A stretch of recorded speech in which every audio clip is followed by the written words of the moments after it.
It's a pile of balls.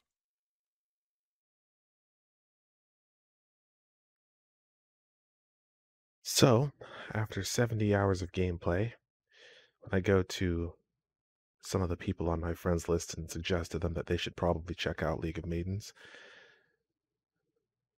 I shouldn't really be surprised that their response is kind of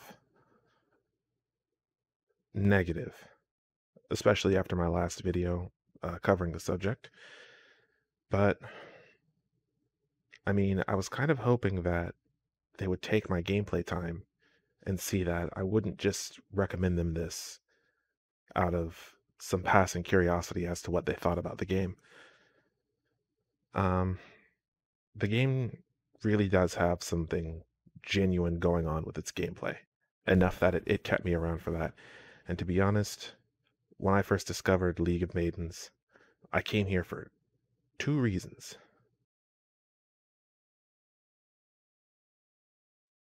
Gameplay was not one of the reasons. So then, what exactly was it that brought me to League of Maidens? And what exactly is it that keeps me here? Well, let's take a quick look. So, initially, what got my attention with this game, when it came to me anyway, was the promise of a not quite MMO, but a live service, fan service centered experience, which would have been nice for some some spicy cooperative roleplay scenarios. Let's put it that way. Yeah, I like that. But back when the game was, I think it was on Indiegogo or something like that, obviously they didn't have multiplayer, and they still don't have any type of multiplayer. Not even of, like, lobbies or anything like that. It was kind of one of those things where I wanted to try it, but not if it meant an incomplete experience. And if I had known at the time that I was going to get an incomplete experience no matter what, then I might have dipped a toe or forgot about the project altogether. But since this game in its current state, they've lowered the price of the more fan servicey options, the nudity cheat codes and the giant cheat codes, but you still have to pay for them, which means that I still don't have them. So the big appeal of this free-to-play fan service live action MMORPG hybrid thing is just all around false. Like, that's not what you're gonna get with this, at least not yet. And I know that the booting up the game says, oh, it's an early alpha, yada yada yada, changes. First off, I remain that this game is absolutely not an early alpha. If this were an early alpha, there would be somebody in front of a whiteboard holding up pictures of concept art, like hand-drawn art, going, this is what we want the game to be. And on the whiteboard behind him, he would have a black marker drawing of an explosion, and then below that it said, and then the half-naked superhero lady turns as big as a skyscraper with like 4 exclamation points. This is not an alpha build. This is like beta. This is an open beta. World boss. I actually haven't tried to fight this one yet, so this will be interesting.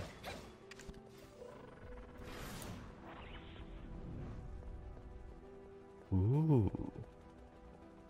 That's kind of fancy. But yeah, that brings me to the actual gameplay and the reason that I stuck around even after a less than ideal first impression. Well, I mean, look at it. It's not completely boring.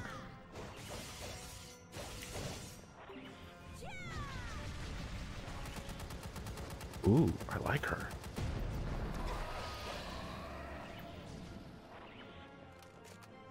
Let me get around here. Oh, she's using the size matters skill My tank has that skill, but it sucks, as you can see.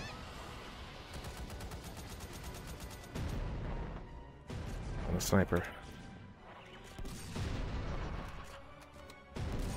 Got him. But yeah, I mean,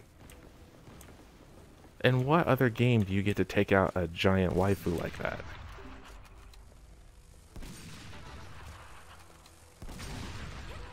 No, really, let me know down in the comments if there's another game where you can take out a giant waifu like that. Ooh, God, look at her. Ooh, you can climb on her? Ooh. Okay. Let me get my reward.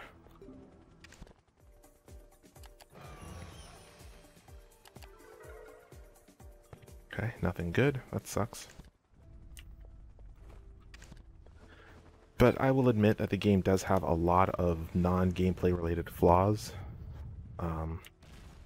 The first of all being this menu, this user interface is a mess. Like, there is no reason for all of this to be thrown at someone's face all at one time. It's so unnecessary and just, ugh, it's unappealing. The sensory overload. I've already had one friend just get done telling me that he just couldn't with this UI. And it's fair. Unfortunate, but fair, because again, I'm 80 hours in and I want somebody else to talk to about this game. But, you know, it is what it is. But the biggest problem by far absolutely has to be communication with the player base.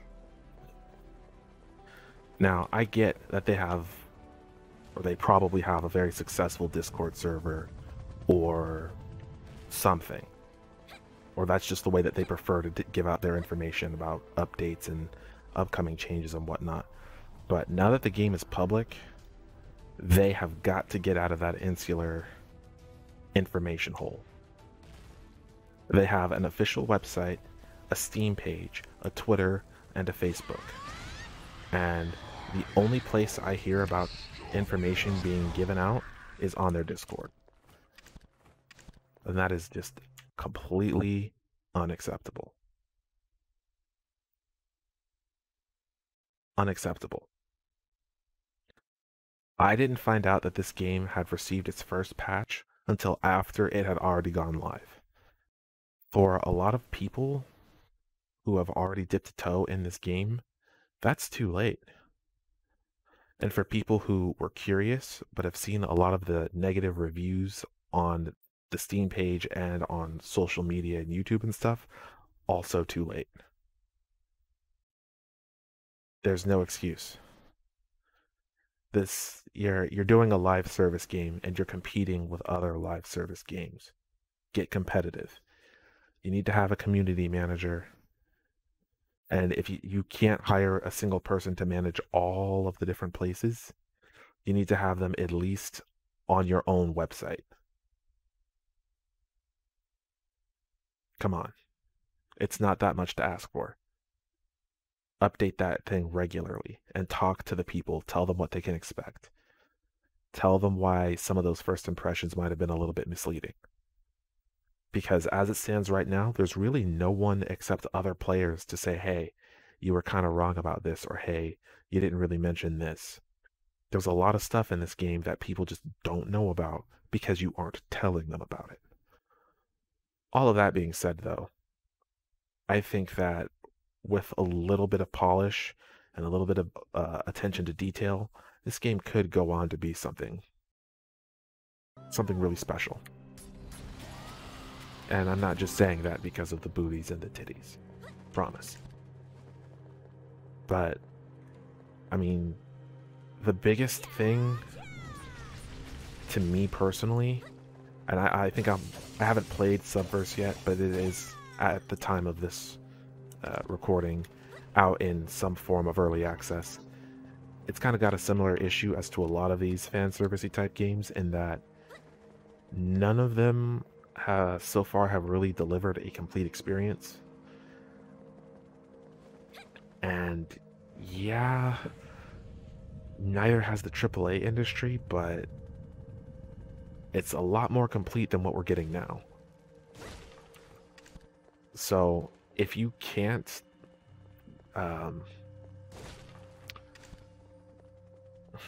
do I want to put this? Basically, what I want to say here for this section of the video is that if you're working on something similar to League of Maidens or Subverse, Last Evil, something like that, try your best to get the game as close to done as possible before you put out anything. Because I'm noticing a trend, and it's not a very good one, where these games, they come out in early access and they stay there forever until they're dropped. And they never technically officially come out for real. That's not good. Because just as quickly as people can drop this for Subverse or whatever game, Wild something, or what's the other one? What's that game called? Something Ranch, maybe? It's here somewhere. Oh, the game I was looking for was Breeders of Nephilim, by the way. Breeders of Nephilim. Another game that's in alpha, but not really, because it's been in alpha forever, and that's not what an alpha is. But anyway, if they can't get their fat material here, they can go elsewhere. And it wouldn't be very hard for them to find something like Senran Kagura. That is not technically a AAA title. It is a complete game and has an established series and gives the player more or less exactly what they want without skimping on the gameplay.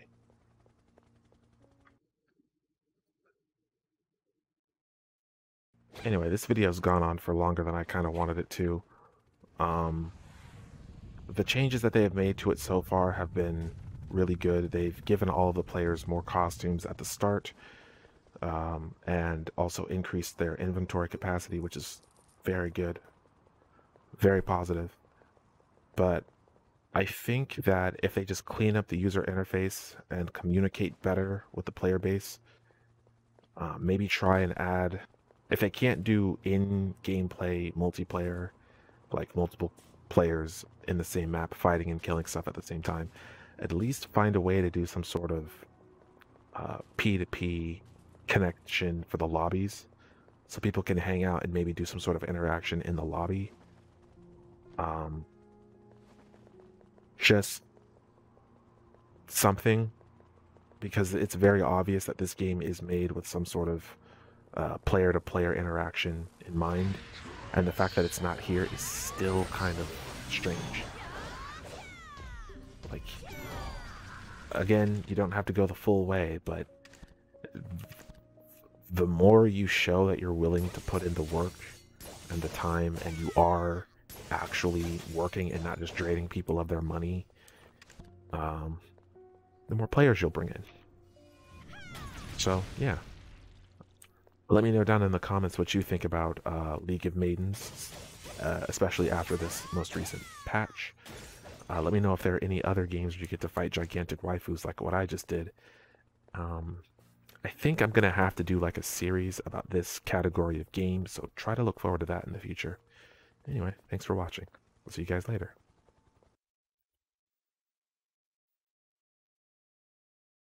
Bye.